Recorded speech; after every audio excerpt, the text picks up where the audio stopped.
Hello, what is up guys? This is Gen Z Finance and I'm back with another video for you guys. This one is going to be about how to trade stocks using the Robinhood app. If you guys don't have the Robinhood app already, I have a link down in the description where you can download it, and if you use that link you can get a free stock valued up to $200, so you might as well. And just before we get into this video, I want to let you guys all know that I'm not a financial advisor or anything like that. So what I say is clearly my opinion, and you guys do with that what you will, and play with it at your own risk. This might seem like it's a very simple concept, and for some it might be. However, there are many different ways you can do this, so let's get started. For buying and selling stocks on Robinhood, you can either invest based on amount of shares or amount of dollars right here. You can click either one, and it'll switch right here based on what your preference is. Now, when opening an account, you don't get this right away. You have to request it, and then after a while, they'll approve you. This is called partial shares, because when you switch it to dollars, you can, if you wanted to, buy as little as $1 of a share, and then you get a partial part of the company. But they don't give this to you right away. When you just start out, you will just have the shares option. Once you pick whether you want to buy an amount of shares or amount of dollars, if you can do so, if you've had this long enough, now you have 5 different order types to pick from. You got market order, limit order, stop loss order, stop limit order, and trailing stop order. These are the choices for selling the shares as well. If you come over to here, you can pick the same exact ones. They do the exact same thing. It's just in the opposite because you're selling them instead of buying them. Okay, so for the first one is market orders. This is a pretty main one where you buy it at the price that the seller is selling at. So if you put like one share, the market price is $26.27, but when you review it and you buy it, you might get it for like $26.30 or $26.32 or something like that, because it is whatever the seller is trying to sell it at. And with a market order, you basically are saying you just want the stock immediately. Like, there's not a whole lot of cases where I would use this because I can be patient and wait, but there is definitely a time and a place for this one. Next is limit orders. This is the one where you can set the price. It's a little bit different. You can set the price to, like, say $26.26, and then you can set the amount of shares that you want to purchase it, and you can put good till canceled or good for a day. I'd recommend the good for day, and it will only buy the shares at this price or lower. So instead of like just like the market order, it's basically the exact opposite. Where the market order, it was whatever the market price was of Bank of America or higher based on the seller. Now this one's based on the buyer, so it's whatever the market price is or lower. And these don't always go through depending on how many people are selling that day, and if the stock goes up or not. But I would highly recommend these because you save your money in the end. You save a couple cents on each share because you're not using the market orders where it'd be like $26.30 or something like that. I know it's not much, but it is some money that you can save. Okay, so the next one is stop loss order.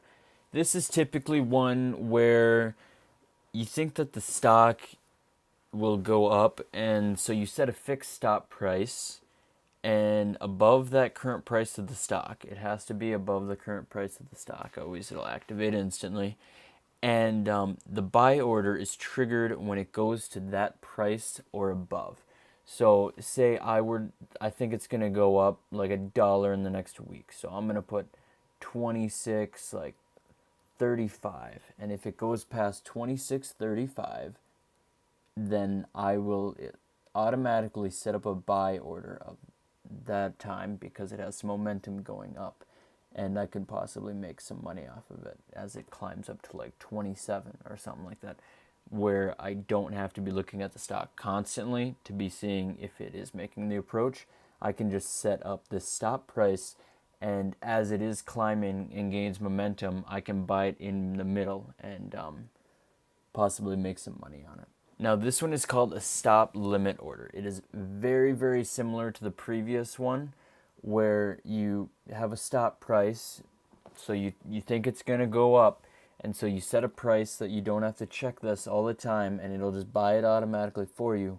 However, this one has a limit price too. So if it does reach that 26.35, like it very well could, and then it ends up making a downturn like this, where it ends up going right back down, it'll actually cancel your buying order if it hadn't already gone through, and it will possibly save you the money if it went up really fast and then had a downtrend and then stayed on that downtrend, because then you could lose quite a bit of money when since you aren't there while it's doing the buy order. If the buy order stayed and it was at like 26.08, somebody could sell theirs for 26.35 to you, and you'd automatically lose like 27 cents just by the trade. And lastly is the trailing stop order. This is the one when you're mainly thinking that the stock is going to go down.